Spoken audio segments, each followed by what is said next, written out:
बड़ी खबर 2020 दिल्ली दंगा केस में पुलिस का सुप्रीम कोर्ट को जोरदार हलफनामा। ये कोई विरोध नहीं बल्कि शासन पलटने की साजिश थी। विशेष जांच रिपोर्ट। देश को झकझोर देने वाले 2020 दिल्ली दंगे मामले में अब जांच निर्णायक मोड़ पर पहुंच गई है। सुप्रीम कोर्ट में दाखिल अपने ताजा हलफनामे में दिल्ली पुलिस ने आरोपियों पर बेहद गंभीर आरोप लगाए हैं।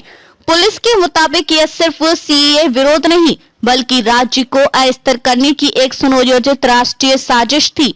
ये हलफनामे में पुलिस ने साफ कहा कि इन आरोपियों को जमानत नहीं बल्कि जेल की हवा खानी चाहिए, क्योंकि ये लोग शांतिपूर्ण प्रदर्शन के नाम पर देश की संप्रभुता पर हमला करने और शासन परिवर्तन की कोशिश करने में शामिल थे। पुलिस का आरोप साजिश अंतर्राष्ट्रीय ध्यान खींचने की योजना थी। दिल्ली पुलिस का दावा है कि 2020 में जब अमेरिकी राष्ट्रपति डोनाल्ड ट्रंप भारत दौरे पर आने वाले थे, ठीक उसी समय हिंसा भड़काने की साजिश रची गई थी ताकि भारत को अंतर्राष्ट्रीय मंच पर बदनाम किया जा सके।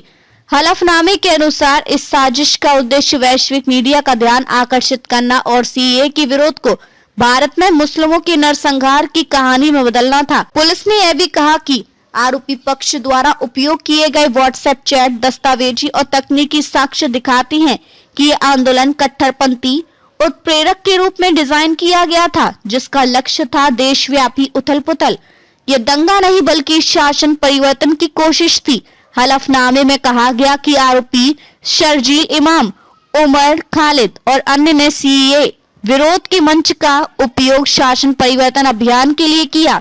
शांतिपूर्ण विरोध के नाम पर शासन परिवर्तन अभियान चलाया गया ताकि भारत के लोकतांत्रिक ढांचे और अखंडता को कमजोर किया जा सके। दिल्ली पुलिस ने आगे कहा, याचिकाकर्ताओं ने मुकदमे की प्रक्रिया को बार बार खींचने, उसे भ्रमित करने और पटरी से उतारने के लिए कानून का दुरुपयोग किया, इसलिए मुकदमे में देरी के लिए वही जिम्मेदार है।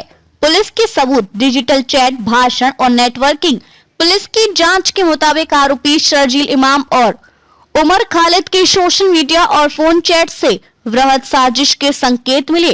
कई चैट्स में सीएए विरोध प्रदर्शन को एक केंद्रीय आंदोलन बनाने और राष्ट्रव्यापी समन्वय की योजना पर चर्चा की थी। एक चैट में ट्रंप विजिट के दौरान विरोध को वैश्विक मीडिया में पहुंचाने की बात कही गई थी। पुलिस ने दावा किया कि इन चैट्स और भाषणों से यह स्पष्ट होता है कि यह साधारण विरोध नहीं बल्कि एक रणनीतिक राजनीतिक प्रोजेक्ट था। सुप्रीम कोर्ट में शुक्रवार को अहम सुनवाई। सुप्रीम कोर्ट के न्यायमूर्ति अरविंद कुमार और एनवी अंजारिया की बेंच शुक्रवार को इन जमानत याचिकाओं पर सुनवाई करेगी। इससे पहले दिल्ली हाई कोर्ट ने 2 सितंबर 2025 को 9 आरोपियों की जमानत याचिकाएं खारिज कर दी थी, जिनमें शर्जील इमाम, उमर खालिद, अब्दुल खालिद सैफी, गुलफिशा फातिमा, अतर खान और ताहिर हुसैन जैसे नाम शामिल थे। हाई कोर्ट ने कहा था कि विरोध का अधिकार संवैधानिक है, लेकिन षड्यंत्र और हिंसा के लिए इसकी आड़ नहीं ली जा सकती। शर्जील इमाम और उमर खालिद पर क्या है आरोप? शर्जील इमाम पर आरोप है कि उन्होंने जामिया और एएमयू में दिए गए भाषणों से भीड़ को भड़काया। उन पर यूएपीए और राष्ट्रद्रोह आईपीसी 124A के तहत केस दर्ज है। इमाम पर बिहार, असम, मणिपुर और अरुणाचल में भी अलग अलग एफआईआर हैं। उमर खालिद पर आरोप है कि उन्होंने सीएए विरोध प्रदर्शन के दौरान हिंसा की रणनीतिक रूपरेखा में भूमिका निभाई। वे सितंबर 2020 से जेल में हैं और अभी तक जमानत नहीं मिली है। दोनों का कहना है कि वे निर्दोष हैं और उन्हें राजनीतिक विरोध की आवाज दबाने के लिए फंसाया गया है। 2020 के दंगों की पृष्ठभूमि फरवरी 2020 में जब सीएए और एनआरसी को लेकर देश भर में विरोध प्रदर्शन हो रहे थे, तब दिल्ली के उत्तर पूर्वी हिस्से में हिंसा भड़क उठी। इस हिंसा में 53 लोगों की मौत हुई, 700 से अधिक घायल हुए और सैकड़ों घर, दुकानें व धार्मिक स्थल जलकर राख हो गए। सरकार ने कहा कि हिंसा पूर्व नियोजित थी, जबकि विपक्ष ने आरोप लगाया कि पुलिस ने पक्षपातपूर्ण कार्रवाई की और राजनीतिक नेताओं के भड़काऊ भाषणों में ध्यान नहीं। कानूनी जंग। 5 साल से बिना जमानत। उमर खालिद पिछले 5 साल से जेल में है। उन्होंने कई बार जमानत याचिकाएं दायर की, लेकिन हर बार अदालत ने उन्हें खारिज किया। द गार्जियन की एक रिपोर्ट के अनुसार खालिद बिना मुकदमे के 5 साल जेल में है, जो अंतर्राष्ट्रीय स्तर पर मानवाधिकारों पर सवाल उठाता है।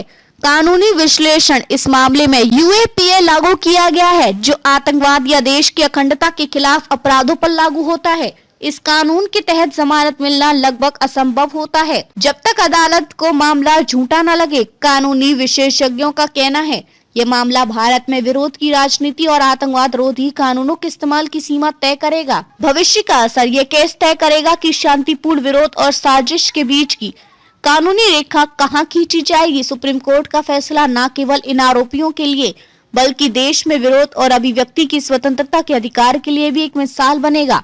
निष्कर्ष, दिल्ली पुलिस का हलफनामा एक बार फिर 2020 के दंगों की बहस को जगा गया है। क्या ये आंदोलन था या साजिश? क्या विरोध करने वालों को राज्य विरोधी बताना न्याय संगत है या ये केस राजनीतिक संदेश देने का माध्यम बन गया है? सवाल गहरे हैं लेकिन जवाब अब सुप्रीम कोर्ट की मेज पर है। इस शुक्रवार की सुनवाई तय करेगी क्या न्याय राजनीति से ऊपर उठ पाएगा।